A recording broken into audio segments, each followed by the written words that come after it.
트렌드는 이제 1990년대쯤 해서 본격적으로 이제 트렌드 읽기가 시작됐는데, 뭐가 트렌드다라는 걸 발표하는, 지금 올해도 지금 서점 가보시면 아마 수십 권의 책이 지금 나와 있을 겁니다. 그래서 뭐가 트렌드다라고는 이렇게 많이 밝히고 있는데, 그걸 왜 트렌드라고 부를 수 있는가라고 하는 지점에서는 밝힌 부분이 별로 없었습니다. 그래서 제가 2004년에 한국인 트렌드라는 책을 10년에 한 번씩 제가 쓴 책인데, 쓰고 난 다음에 이제 그 부분에 대한 고민을 하면서 쓴 책이 트렌드 워칭이고, 저 워칭을 쓰면서 처음 나름대로 도입한 개념이 트렌드 생태계라고 하는 개념이었습니다. 그러니까 트렌드를 읽는다는 것은 결국 그 변화를 읽는 건데, 그 변화는 사회가 변화하는 거잖아요. 그러면 실제로 사회의 변화 과정에 대한 이해가 이제 먼저 들어가야 되는데, 그 변화 과정이라는 게 우리가 기존에 뭐 산업별 분류, IT 산업, 무슨 디자인 산업, 무슨 이런 식으로 산업별 분류해서 그 산업의 내부 속성들을 이해하고, 그 새로운 어떤 그 변수는 뭐가 등장했는지 보고, 이런 그 개별 영역별로 보는 것하고는 전혀 다른 방식의 이해가. 왜냐하면 제가 꾸준히 이제 연구하면서 이제 얻은 결론 중에 하나가, 결국 그 트렌드 변화는 사람들의 욕구 변화에서 모든 게 기인하는데, 우리가 내면에 생긴 어떤 욕구들이 변화하면 그게 IT 영역에만 그게 표출되는 게 아니고 자기 삶의 모든 영역에 표출되는 거죠. 그러니까 사회 변화를 보려면 사람의 변화를 봐야 되고, 그러면 그 사람의 삶을 규정하고 변화시키고 자극하는 그 모든 요소가 어떻게 상호작용하면서 움직이는가, 이 원리를 밝혀야 트렌드 변화를 이해할 수 있는 게 아니냐. 그렇다면 생태계라고 하는 개념이 가장 어울리겠다. 아시겠지만 생태학이라는 학문도 출발점이 똑같습니다. 1930년대 생태학이 출발할 때 그 이전까지는 자연과학이 뭐 식물학, 동물학 이런 식으로 이제 굉장히 이제 그 쪽에 들어가 가지고 분류해서 연구 대상을 확정하고 연구해 왔던, 그런데 자연의 변화를 설명을 하려고 하다 보니까, 뭐 여러분 그 예전에 혹시 생물 시간에 기억이 나시겠지만 천위라는 과정이 있죠. 빈 공터가 어떻게 풀로 덮이고 그 다음에 나무가 자라고 뭐 이런 과정들, 그게 천위라는 과정이 있는데, 그 과정은 뭐 식물학이면 식물학, 동물학이면 동물학, 뭐 미생물학이면 미생물학, 이렇게 개별 학문으로 연구해가지고는 그 전체 변화 과정을 읽지 못한다는 거죠. 그래서 그런 과정을 읽기 위해서 나온 학문이 이제 생태학이고, 생태학에도 뭐 수많은 이론들이 있습니다. 그래서 그 생태학을 좀 공부하면서 거기서 나온 요소들을 사회 변화에다가 입혀보자. 그래서 사회를 분석할 때도 생태학적인 분석 틀을 가지고 한번 해보자 라고 생각을 해서 그 어떤 큰 틀을 이제 담았던 게 이제 트렌드 워칭이라는 책입니다. 지난 한 20년간 뭐 한국에서도 물론 이제 트렌드 연구들이 진행이 됐지만, 미국과 유럽에서 이제 주로 많이 진행이 됐는데, 미국 같은 경우에는 철저히 마케팅과 비즈니스 입장에서 트렌드 연구들이 좀 많이 됐고요.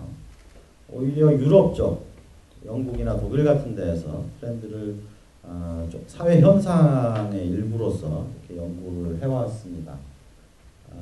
그러면서 이제 그 변화를 이끌어가는 것, 그 흐름들에는 위계와 질서가 있다. 그래서 어떤 이 트렌드 생태계를 분석을 할 때 폭이 넓고 느리게 변하는 데서부터 굉장히 빠르고 순식간에 나타났다 사라지는 이런 종류의 그 변화를 좀 이렇게 구분할 필요가 있다라는 판단이 됐고, 그래서 이런 문명은 그 문명을 구성하는 몇 개의 패러다임으로 구성이 된다. 그러니까 패러다임이라고 하는 것은 그 문명 안에서 가치를 생산하는 기본 구조, 혹은 그 사회가 유지되고 번영하는 어떤 기본 특성 같은 게 이제 패러다임이라고 하는 걸로 설명이 되겠죠. 조금 이따 그 사례를 좀 보여드리도록 하겠습니다. 그리고 이런 문명과 패러다임 위에서 트렌드라고 하는 중장기적인 쏠림 현상들이 있는데 로컬하게 보면 보통 한 10년을 기준으로 보는 10년 정도의 생명 주기를 가진 현상을 트렌드라고 얘기를 하고 로컬한 트렌드가 아니라 글로벌하게 그 모든 나라와 모든 사람들이 동시에 같은 방향의 쏠림 현상을 갖게 되고 그래서 그 변화 자체가 이게 제 전화 같은데 죄송합니다. 그냥 꺼주시면 무시하십시오.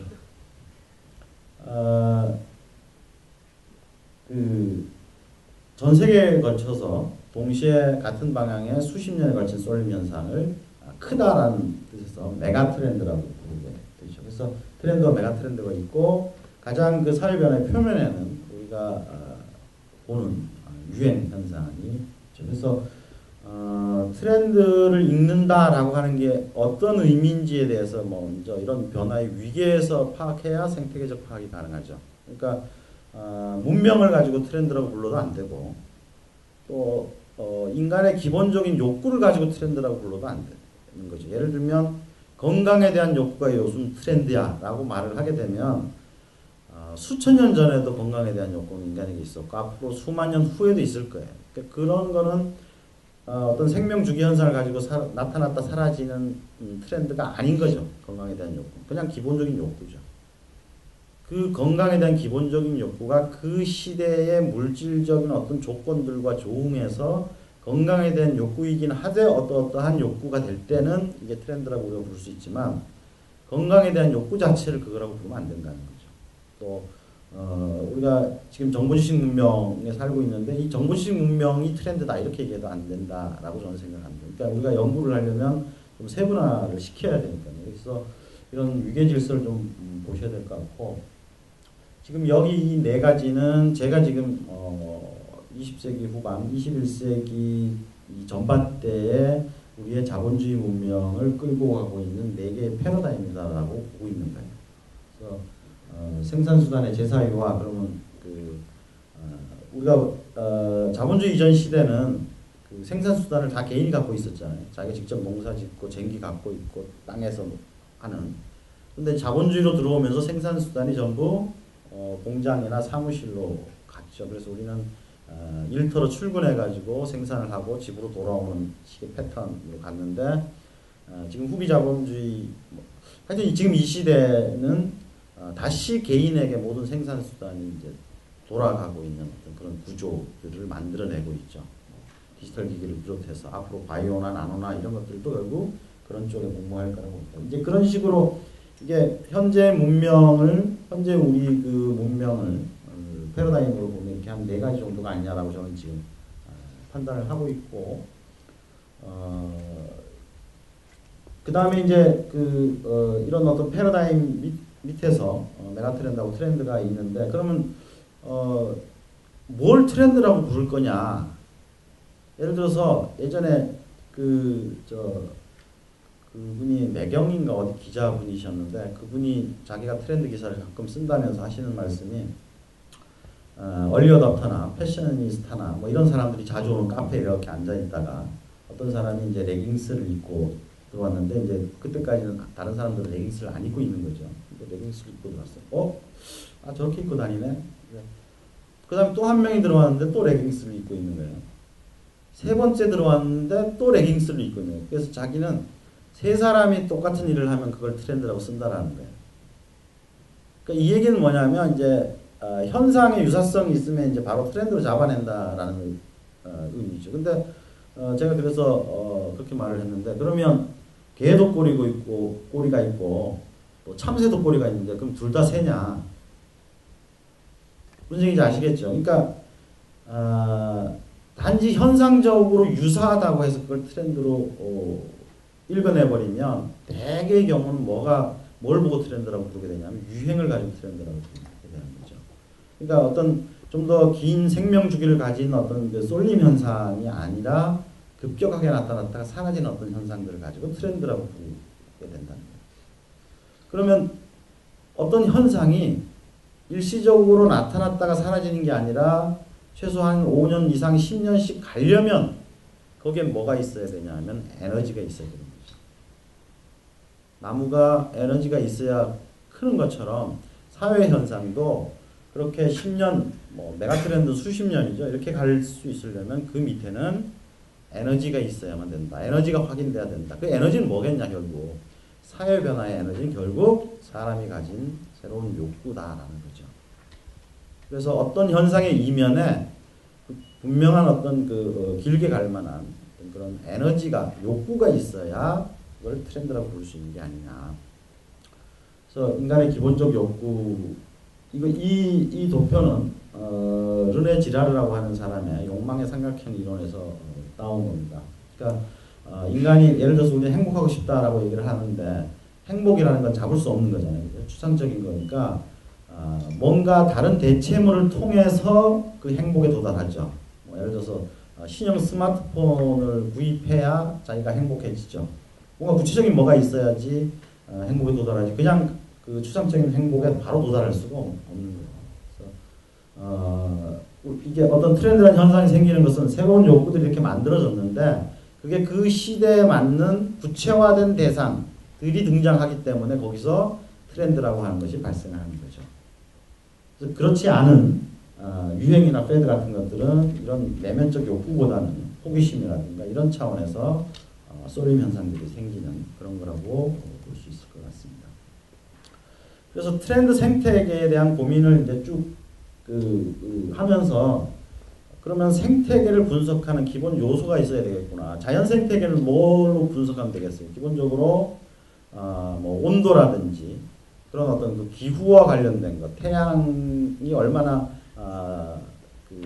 1년에 며칠이나 내리쬐고 있는지, 그 다음에 뭐 예를 들면 공토라면 그 공토의 넓이는 얼마나 되는지, 현재 그 공토에서 자라고 있는 식물은 뭐고 거기를 왔다 갔다 하는 동물은 어떤 것들인지 이런 것들을 종합해서 그 숲이 앞으로 이렇게 변하겠구나 라고 우리가 예측하는 거예요. 그렇게 생태 상호작용을 통해서 예측을 하는데, 그러면 사회 변화는, 트렌드라는 현상은 어떤 요소들의 상호작용에 의해서 움직이느냐 라고 볼 때 가장 기본적으로 중심에 놓은 건 에너지예요.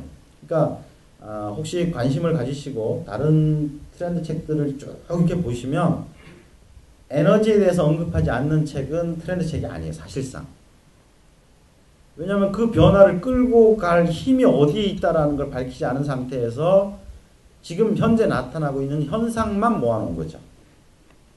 트렌드가 되려면 현재 보여주는 모습만이 아니라 그 다음에 뭐가 나올 건가를 예측해야만 트렌드인데 지금 있는 현상들의 유사성만 모아놓고 한다라는 거죠. 그래서 트렌드는 반드시 에너지, 저기 에너지는 이제 구체적으로 얘기하면 인간의 욕구죠. 자, 그럼 에너지는 무엇과 작용을 하게 되느냐? 그럼 사람의 바깥에 있는 물질적 대상들하고 작용하죠. 그래서 저기 물질이라고 하는 요소는 인간 바깥에, 그러니까 한 개인의 바깥에서 그 개인의 어떤 삶에 자극을 주고 또 이 사람이 어떤 욕구를 갖게 됐을 때 그 욕구를 투영할 만한 외부의 대상을 물질이라고 보면 되죠. 그래서 가장 기본적으로 보면 트렌드는 물질과 에너지의 상호작용, 자극과 반응, 또 재자극, 재반응의 과정으로 만들어져 간다. 그게 트렌드라고 하는 것을 생태계적으로 파악할 때 기본 분석 요소다 라고 보면 될 것 같고요. 근데 이런 과정들은 우리가 살아가야 되는 세상의 법칙에 구애받죠. 그 법칙이 바로 하나는 시간의 법칙이죠. 뭐 예를 들면 시간의 법칙이 이런 게 있어요. 모든 새로운 것들은 결국 지루해진다. 이런 것들이 시간의 법칙이잖아요. 아무리 신선해도 한 5년, 10년 지나면 결국 지루해지죠. 이런 것들이 그냥 외적 구성 요소들이죠. 그래서 시간의 영향을 받고, 그 다음에 이제 공간, 장소의 영향을 받죠. 그 다음에 우리 사회도 지금 보면 굉장히 여러 개의 트렌드들이 동시에 움직이잖아요. 이미 큰 트렌드가 된 것도 있고 이제 새롭게 올라온 트렌드도 있고 여러 가지 현상들이 동시에 공존하기 때문에 다양성이라고 하는 요소가 트렌드 생태계 기본 구성 요소죠. 그러니까 요 5개는 뭐냐면 어떤 현상을 두고 이게 트렌드냐 아니냐라고 판단할 때 이런 상호작용이 어떻게 이루어지는가를 분석을 해서 이런 상호작용이 일어나고 있는 쏠림 현상이다 라고 판단이 되면 우리가 그걸 트렌드라고 부르고, 그럼 이런 트렌드라면 일정하게 어떤 조건들을 가지고 발전해 나갈 것이다 라고 우리가 예측을 할 수 있습니다. 여러 가지 다양한 연구들을 우리가 해볼 수가 있는데, 그냥 이거는 제가 갖고 있는 강의 자료 중에 아무거나 한 장 그냥 가져온 거예요. 예를 들어서 우리가 이 디지털 1기가 지난 20년간이었다면 지금 이제 디지털 2기 시대로 이제 지금 가고 있는데, 핵심은 모바일에 있죠. 모바일 라이프로 가고 있잖아요. 그러면 이 모바일 라이프에 영향을 주는 외적 요소 혹은 욕구들은 어떤 게 있냐? 그러면 좀 더 기업들 같은 경우는 생산성을 높이기 위해서 스마트 워크에 이제 지금 들어가고 있죠. 그러면서 재택근무라든지 모바일 오피스라든지 또 스마트 워크 센터라든지 이런 형태의 외적 현상들을 만들어 나가고 있죠. 또 한편으로는 디지털이 만들어내는 이제 가상 공간들 있죠. 여기에 뭐 클라우드 컴퓨팅이라든지 뭐 이런 것들이 막 작동을 하고 있죠. 그래서 저기 보면 버추얼 리얼 필름이라고 되어 있는데, 가상 공간이 그냥 가상 공간이 아니라 실제로 일도 하고 놀고 관계를 맺고 그런 어떤 그 공간으로 가고 있고, 또 클라우드 컴퓨팅 같은 걸 통해서 유비쿼터스 환경도 마련해 가고 있는 거고, 그 다음에 이제 또 하나는 이제 뭐 경험이라든지 디바이스 같은 것들을 싱크로나이징 시키는 이런 어떤 그 그림들도 나오고 있죠. 그래서 이런 모바일 라이프가 진행돼 가는데, 이런 구성 요소를 아까 그 생태계 구성 요소를 통해서 분석을 해보면 결국 이게 지금 가는 길은 휴먼 허브다. 그러니까 사람들이 걸어 다니면서 다 어떤 디지털, 보이지 않는 거대한 디지털 네트워크와 연결되는 그런 어떤 허브 개념으로, 사람이 움직이는 허브 개념으로 이제 변해가게 될 거다. 그러면 우리가 이런 예측을 통해서 그렇게 움직이는 개인이 눈에 보이지 않는 거대한 가상 세계, 그러니까 현실과 가상이 공존하는 이 거대한 세계에 개인이 하나의 허브가 되어 간다면 여기에 어떤 요소들이 추가적으로 앞으로 필요하겠는가, 이런 게 이제 우리가 예측이 되는 거죠. 그래서 생태계 모델링은 결국 이런 구성 요소에 대한 분석을 통해서 뭐가 트렌드다라고 하는 것들을 잡아내고, 근데 그 트렌드는 이제 긴 것도 있고 짧은 것도 있죠. 잡아내고 그렇게 갈 거라고 예측이 된다면 거기에 필요한 요소들이 뭐가 되겠느냐라는 백캐스팅을 통해서 잡아내는 형태가 되겠습니다. 그래서 그걸 디자인 관점에서 뽑아낼 수가 있고요. 또 성장 기회의 관점에서 뽑아낼 수가 있고, 소비자 니즈 변화 혹은 라이프 스타일 변화 같은 형태로 뽑아내는 거예요. 그래서 처음부터 디자인 또 혹은 마케팅, 소비자 라이프 스타일 이것만 목표로 두고 갔을 때는 이게 예측이 안 돼요. 그러니까 그 혹시 보셨는지 모르겠지만 그 정부 쪽에서 나온 2040 미래 플랜 같은 거 보시면 첫 머리부터 이건 예측이 아니다라고 2040인데 첫 머리부터 이건 예측이 아니다라고 선언하고 갑니다. 왜냐하면 바람하지 않는 한국인의 미래를 전략을 수립하기 위해서라고 나와요, 처음에. 그러니까 예측된 내용이 전부 뭐냐면 희망하는 내용이 돼버린 거예요. 2040년에 실제로 어떻게 될 거냐를 예측해야지 거기서 전략을 끄집어낼 거 아닙니까? 근데 이렇게 살고 싶어요를 먼저 쫙 다 해놓고 거기다 예측을 맞춰버린 거죠. 그럼 예측이 아니죠. 그거는 하나만 아니죠. 그거는 어떻게 보면 정견 발표라고 봐야 되겠죠. 우리는 이런 사회에서 살고 싶어요 라고 얘기한 거예요. 그런 건 예측이 아닌 거죠. 그래서 이 생태계 모델링을 하겠다라고 하면 철저하게 인과관계를 중심으로 우리가 추론하고 분석을 해야 됩니다. 인과관계라는 것은 원인이 결과에 영향을 끼쳐서 인과관계죠. 그래서 뭐 지하철 낙서를 지우면 살인사건이 줄어든다. 깨진 유리창 법칙이라고 아시죠? 실제로 뉴욕에서 지하철 낙서를 줄여가지고 범죄율을 이렇게 줄였잖아요. 그러니까 우리 사회 내면에 보면 저런 패턴들이 있어요. 인과관계적 패턴들. 이런 것들을 가지고 읽어서 현재 일어나는 일이 미래는 어떤 일로 연결될 것인가를 우리가 이제 예측을 하게 되는 거니까 철저하게 인과관계 중심으로 고민을 해야 되고, 그게 아니라 이제 상관관계. 예를 들어서 아까 제가 얘기한 것처럼 현상들만 모아가지고 이름을 붙이면 보통은 상관관계죠. 그러니까 교회가 많을수록 도둑이 많다. 이거 믿으세요? 교회가 많을수록 도둑이 많다. 근데 실제로 자료를 조사해 보면 교회가 많을수록 도둑이 많습니다. 그런데 교회가 많아서 도둑이 많을까요? 교회가 많아서 도둑이 많으면 그게 인과관계죠. 그런데 교회가 많을수록 도둑이 많은 거는 교회가 많을수록 도시가 크기 때문에 도둑이 많은 거예요. 그러니까 이거는 상관관계만 있는 거지 인과관계가 있는 게 아니죠.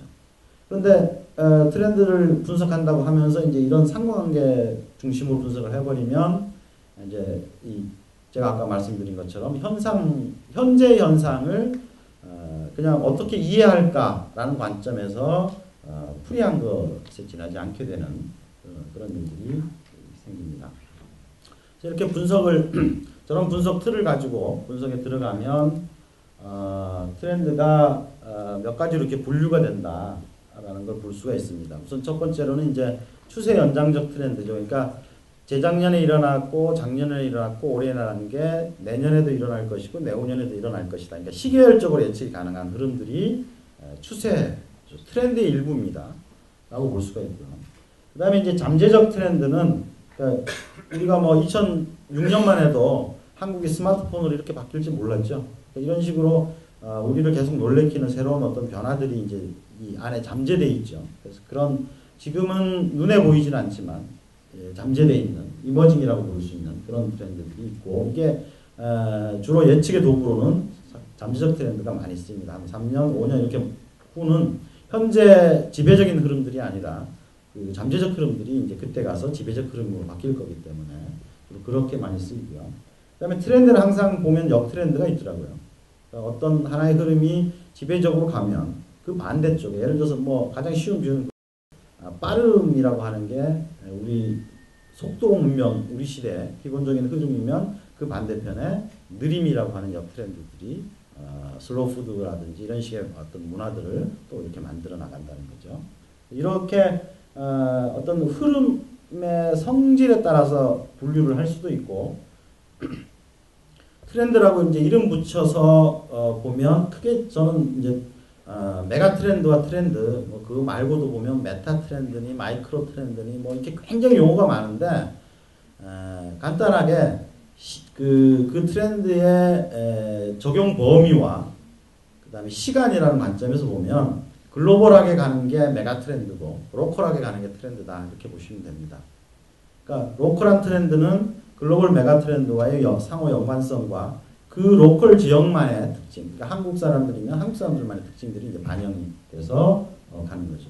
그래서 메가 트렌드와 트렌드 이렇게 둘로 나누면 되고, 그 트렌드들의 맹화 단계, 그걸 보고 뭐 마이크로 트렌드라고도 부르고 여러 가지 이름으로 부르지만 저는 이제 그냥 이제 막 성장하려고 하는 단계다. 그래서 이머징 트렌드라고 부르고, 그 트렌드가 성장해서 그 시대의 그 사람들의 삶을 어느 정도 지배하고 있으면 메인 트렌드라고 부릅니다. 이거는 트렌드의 분류라기보다는 트렌드 성장 단계에 따라서 그 이름을 붙이는 거죠. 그래서 전 세계적인 트렌드 그 지도를 만약에 그린다면 이렇게 메가 트렌드와 트렌드를 가지고 트렌드 맵을 그릴 수 있지 않겠는가, 이렇게 생각을 합니다. 뭐 이건 시간 관계상 그냥 간단하게 넘어가죠. 그래서 트렌드를 이제 관찰하려면 징후를 포착해야 되고 맥락을 분석해야 되고 시간 주기가 어떻게 될 것인가를 예측하는, 이게 트렌드 워칭의 3요소라고 저는 얘기를 하고 있고요. 다양한 이런 트렌드 패턴들이 있습니다. 뭐 A 패턴 같은 경우 지금 거의 메인인 거죠. 메인이고 이제 사그러들기 시작하는 그런 패턴이고, B 같은 경우는 이제 주기적으로 이제 나타났다 사라졌다 나타났다 사라지는 그런 형태고, C 패턴이 이제 지금 이머징에서 막 메인으로 올라가고 있는 그런 형태의 트렌드고, 뭐 D 같은 게 이제 전형적인 패드나 유행 현상 같은 거죠. 그 다음에 E 패턴 같은 경우는 마니아 그룹에서만 이제 가는 이런 형태이죠. 그래서 우리가 2011년 12월 며칠 딱 이렇게 해서 현재란 단면을 보면, 그러니까 트렌드 분석의 특징은 분석에 철저하게 시간 개념이 들어간다는 거예요. 그러니까 지금 저 그림에서 빨간 선으로 쭉 돼 있는 자, 이게 현재란 말이에요. 현재 지점에서 우리 주변을 살펴볼 때 우리 주변에 가장 많이 보이는 건 어느 패턴 현상이겠어요, 여기서. 여기서 보면 D가 가장 많겠죠. 그죠? 이게 가장 광범위하게 펼쳐져 있을 거예요, 우리 주변에서. 그 다음에 B가 그 다음일 거고, 그 다음에 A일 거고, 그 다음에 D일 거고, 뭐 이런 식이란 말이에요. 그런데 우리가 트렌드라고 하는 이름으로 예측을 하면 현재의 이 구조를 분석하는 게 아니라 미래의 어느 시점에 어떻게 될 거냐를 분석하는 거잖아요. 그죠? 이게 뭐 5년 후일 수도 있고 10년 후일 수도 있지만 미래의 어느 시점이에요. 그러니까 현재의 현상을 철저하게 시간관념을 놓고 분석하지 않으면 요렇게 지금 돼 있는데 미래를 그어도 미래도 똑같이 요렇게 될 거라고 분석하는 트렌드 분석이 굉장히 많아요. 의외로. 여러 군데 사는 걸 보면 2025년을 분석한다고 분석을 해놓고 가만히 들여다보면 현재를 분석하는 개념이 굉장히 많아요. 시간이 빠져 있어서 그래요, 시간이. 그러니까 우리가 지금 스마트폰을 쓰고 있지만 지루해질 거예요. 틀림없이. 그죠? 안 지루해지겠어요? 틀림없이 지루해집니다. 다른 방식으로 비슷한 기능이라도 다른 방식으로 하기를 원하게 될 거예요. 그러니까 늘 변화는 그렇게 되어 왔잖아요. 그러니까 그런 부분들을 충분히 감안해서 시간 관점에서 미래를 들여다봐야 되죠. 그러니까 트렌드는 항상 성장하거나 쇠퇴하고 있다라고 이해를 해야 되는 거죠. 일반적으로 트렌드 성장 패턴은 이렇게 S자 패턴들을 그리죠. 그래서 여기가 이머징이라고 볼 수 있고 주로 이제 얼리 어댑터까지죠. 여기가 이제 대중화되는 시점. 여기쯤 가면 밑으로 떨어질지 아니면 유지될지가 결정됩니다. 그래서 유지되면 그건 사회의 어떤 혁신이 된 거죠. 예를 들어서 60년대, 70년대 우리나라 사람들이 청바지를 입기 시작했는데 지금도 한 3명에서 4명 가운데 1명은 젊은이들의 여전히 청바지를 입고 있죠. 그러니까 청바지는 기본 혁신이 된 거예요. 그렇지 않은 현상들은 이제 사그러들게 되는 거죠. 그래서 이런 생태계를 가지고 우리가 생태계적 관점에서 트렌드를 분석하고 모델링을 하고 맵을 그리겠다고 하면 그와 관련된 지식들을 체계적으로 축적하고 DB화하는 작업들이 필요합니다. 그래서 그 지식들을 저는 이제 예측지라고 부르는데 크게 나눠보면 포캐스트적 지식과 포사이트적 지식으로 나눠질 수 있습니다. 그래서 포캐스트적 지식은 뭐냐면 보통 숫자로 표현되는 지식들이에요. 그러니까 시계열적 추세에 의해서 예측 가능한 미래에 대한 지식들을 얘기를 합니다. 그래서 뭐 예를 들면 자동차 산업이 재작년에 5% 성장했고 작년에도 5% 성장했고 올해도 5% 성장했다. 그러면 내년에도 5% 성장할 거로 예측이 가능하다 하면 그게 포캐스트 지식이 되는 거죠. 내후년에도 그럴 것이다. 그러면 내후년도 5% 정도죠. 근데 보통 요즘은 이런 포캐스트가 3년을 넘기기가 상당히 어렵죠. 뭐 심지어 6개월을 넘기기 어려운 분야도 굉장히 많습니다. 분야에 따라 좀 다르죠. 그런 지식들은 좀 건너뛰어야 돼요. 그러니까 아까 그 생태계 구조에서 보면 물질과 에너지의 상호작용이라고 얘기하는데 어떤 물질적 변화가 예를 들어 스마트폰이 등장했습니다. 그러면 에너지가 변화하죠. 사람들이 그 외부적 자극에 의해서 에너지가 변화하는 거예요.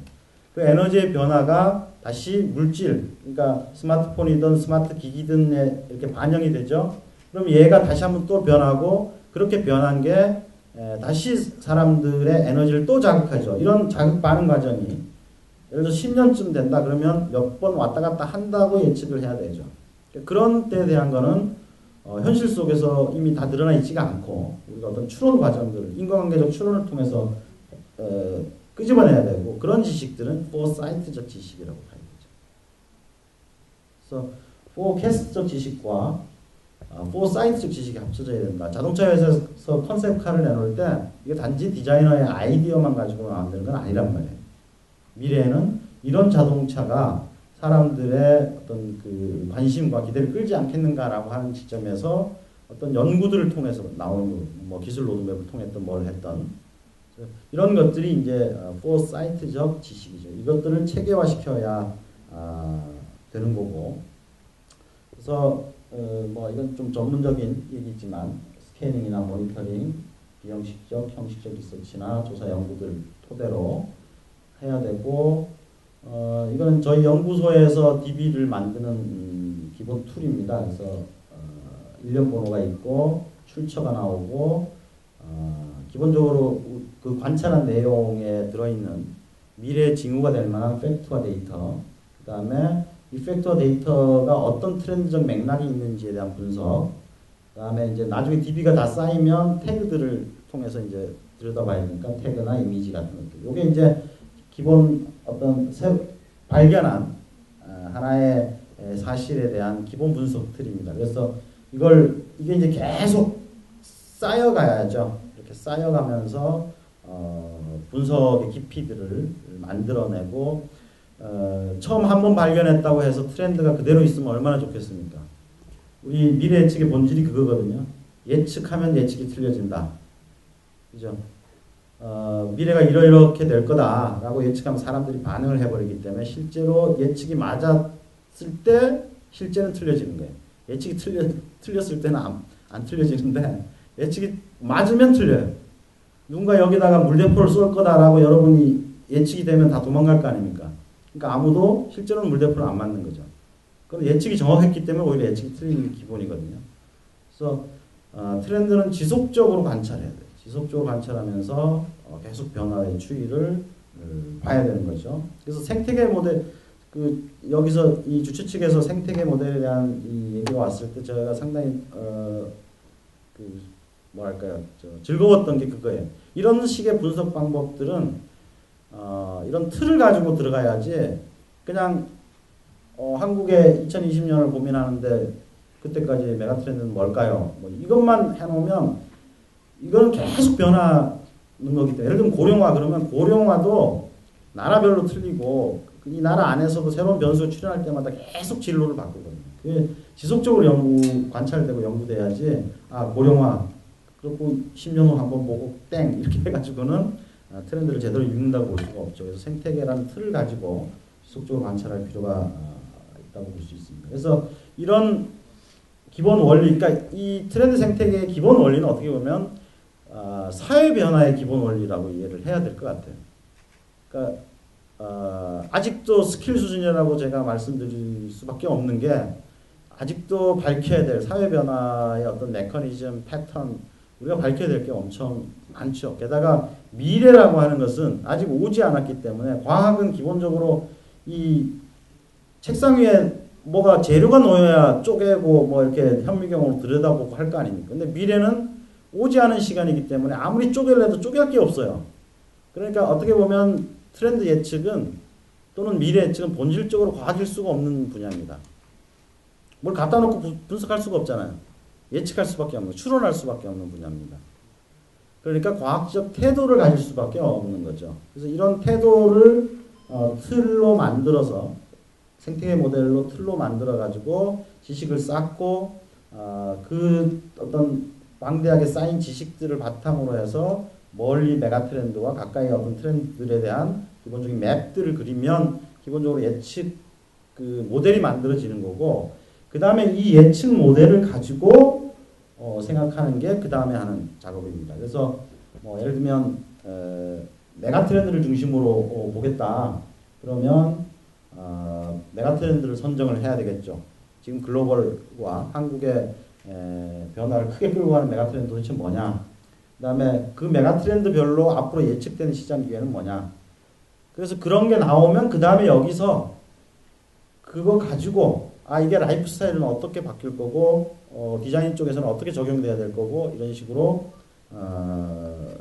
스텝은 그런 방식의 스텝이 돼야 된다고 봅니다. 그래서 이번 메가트렌드 인 코리아 올해 저희가 낸 책에도 보면 이런 지도가 그려져 있거든요. 그래서 이게 저희 한국트렌드연구소에서 만든 2007년부터 계속 추적하고 있는 10대 메가트렌드입니다.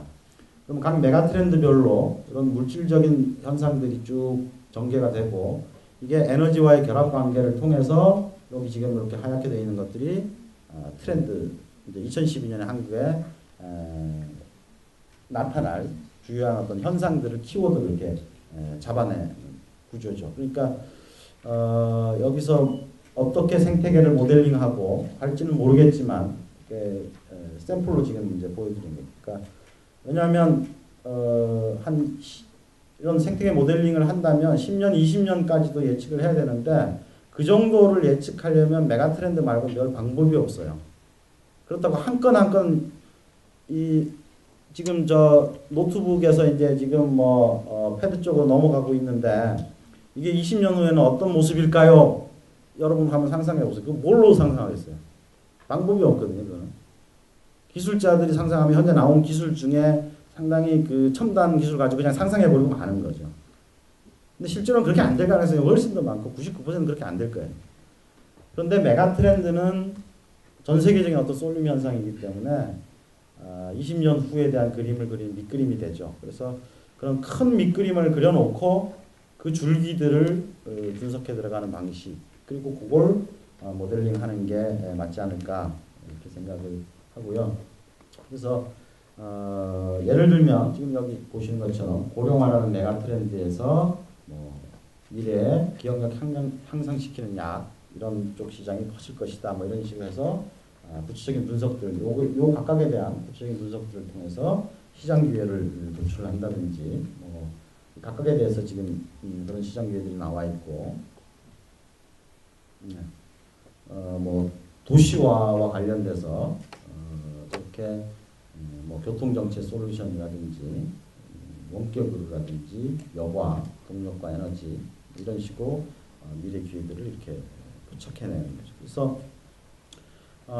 저희 같은 경우는 이제 그 기업들 대상으로 올해 한 것 중에 예를 들면 건설사를 대상으로 그린하우징, 그러니까 지금 친환경이 큰 하나의 메가 트렌드인데 이게 건축과 어떻게 결합해 갈 것이냐에 대한 이렇게 예측을 한단 말이에요. 그렇게 예측을 하면 친환경에 대해서만 연구를 하는 게 아니고 저 10대 메가 트렌드 전체에 대해서 연구를 하는 거예요. 그 전체가 주택과 어떻게 연계되겠는가를 연구를 하는 겁니다. 그러니까 어떤 예측 대상이 있는데 그 예측 대상만 갖다 놓고 파가지고는 트렌드 연구가 안 돼요. 그래서 생태계 모델링이 필요한 거예요.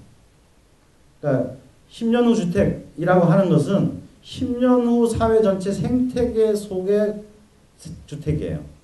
그냥 지금 주택에 새로 나온 신기술, 사람들이 막 지금 보이고 있는 새로운 변화 방향, 요것만 가지고 주택을 연구해버리면 아마 그건 5년 이내에 틀릴 거예요. 그러니까 10년 후를 바라보려면 사회 전체를 움직이는 여러 개의 메가트렌드를 다 연구를 해야 됩니다. 근데 그 메가트렌드가 불러일으킬 현상 전체를 연구한다는 것은 인력이라든지 시간이라든지 이런 데서 엄청난 낭비죠. 그러니까 그때 포커싱된 주제, 그러니까 주택이면 주택과 관련해서 고령화는 어떻게 될 것 같고 도시화는 어떻게 될 것 같고 또 저희가 갖고 있는 게 이제 일상적 안심 이런 키워드들이 있거든요. 일상적 안심 메가트렌드는 어떻게 될 것 같고 거기에 대한 종합적 분석을 통해서 우리가 현대상을 그린다고 해도 현대상 전체를 그리는 건 무리잖아요. 마찬가지로 미래도 10년 후 주택시장과 친환경 전체를 그리는데 그 전체를 그리는 것도 무리거든요. 그러니까 주택에 영향을 끼치는 메가트렌드들 중에 평가를 해서 그러니까 영향력이 큰 것 중심으로 상위 5개의 팩터만 따로 뽑는 거죠. 그렇게 뽑을 수밖에 없죠. 왜냐하면 팩터는 미래 주택에 영향을 끼칠 팩터는 수백 가지가 되는데 그걸 다 연구한다는 건 불가능한 일이기 때문에 모르죠. 나중에 이제 이런 게 인공지능 프로그램들이 나와가지고 아마 이런 요소까지 수백 개를 그냥 쫙 걔가 돌릴 수는 있을지 몰라요. 지금 그런 모델링이 돼 있는 게 게임 이론 분야잖아요. 그래서 게임 이론 분야 같은 경우는 게임 참가자만 어느 정도 정해지고 나면 지금 그래도 컴퓨터 모델을 통해서 돌리면 한 80% 정도의 예측 적중률을 보인다고 해요. 그러니까 예를 들어서 내년 12월에 대통령 선거에 대통령이 누가 될 거냐? 지금은 게임 이론 모델로 못 돌립니다. 왜냐하면 그 게임에 누가 나올지가 아직 정해지지 않았기 때문에 안철수 씨가 나오냐 안 나오냐에 따라 너무 변수가 크고 그러니까 이건 아직은 게임 이론을 돌릴 만하지 못하죠. 근데 어느 시점에 예를 들면 내년 4월쯤 되면 대통령 예비 후보자 등록이 있거든요. 그 정도 되거나 그러면 이제 어느 정도 구체화되면 게임 참여자들이 나오면 누가 대통령이 될 것인가에 영향을 끼치는 수백만 개의 변수들이 있어요. 그 변수들을 포착을 해서 프로그램에다가 입력합니다. 그러면 프로그램이 지가 빽 돌려가지고 얘가 대통령이야 이렇게 이제 나오죠. 지금 이 모델링이 가장 정량화되어 있는 건 게임 이론 모델이에요. 근데 이제 게임 이론의 약점은 아까 제가 말씀드린 것처럼 참여자가 불분명할 때는 돌릴 수가 없다라는 거고, 이런 트렌드처럼 큰 그림은 변수가 도대체 몇 개나 될까요? 수천만 개, 뭐 수억 개가 될 거예요. 그러니까 그거를 다 돌린다는 게 굉장히 지금 현재 모델로는 불가능하죠. 근데 언젠가는 어느 정도 뭐 적중률이 한 60% 정도는 되는 그런 모델이 컴퓨터 프로그램으로 나올 수도 있겠죠. 예를 들어서 지금 슈퍼컴퓨터가 체스까지는 정복했죠. 지금 체스는 인간 최고수하고 컴퓨터하고 하면 컴퓨터가 지금 이기잖아요. 승률이 높잖아요. 근데 아직 바둑은 정복 못했죠. 훨씬 변수가 많기 때문에. 바둑은 지금 이제 아마추어 유단자 정도 수준까지 올라와 있다 그래요. 근데 아마추어 유단자와 프로 유단자는 또 엄청난 갭이니까 그것도 언제쯤 될는지는 잘 모르죠. 근데 어쨌든 체스가 됐다면 언젠가는 바둑이 될 거다라고 우리가 판단할 수가 있는데 모르겠습니다. 실제 사회는 게임 이론을 이렇게 틀 안에 갖다 놓고 하는 정도가 될 때 이제 모델링이 되는데 트렌드가 그런 정도까지 되려면 한참 더 천재 수학자와 이런 사람들이 필요하지 않을까 싶긴 한데 그렇습니다. 그래서 트렌드 모델링이라는 게 결국 사회 변화에 대한 모델링이에요. 사회 변화를 추적하겠다는 거죠. 근데 사회 변화를 1, 2 이렇게 모든 디테일을 추적할 수가 없으니까 큰 덩어리로 추적해보자라는 거예요. 큰 덩어리로. 그러면 큰 덩어리 중에 정적으로 사회를 분석해서 쪼개가지고 사회 영역, 경제 영역, 정치 이렇게 쪼개서는 안 되고 미래를 예측해야 되는 거니까 시간이라고 하는 걸 요소를 놓고 추적을 하려다 보니까 그러면 그 덩어리는 트렌드인 거죠. 트렌드란 덩어리를 가지고 체계적으로 미래를 예측해보자.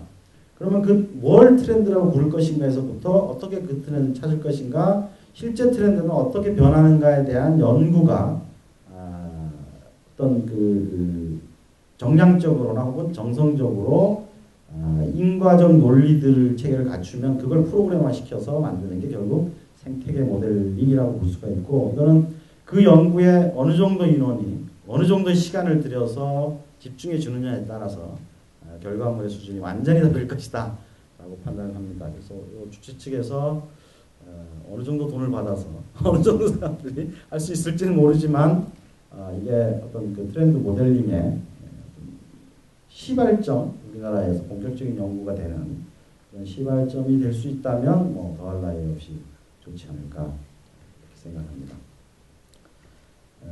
별로 재미도 없는데 50분이나 끌 수 있다는 제 능력에 대단히 감탄합니다. 오래 강연을 하다 보니까 이제 그냥 막 재미없어서 그냥 끌고 가게 되는.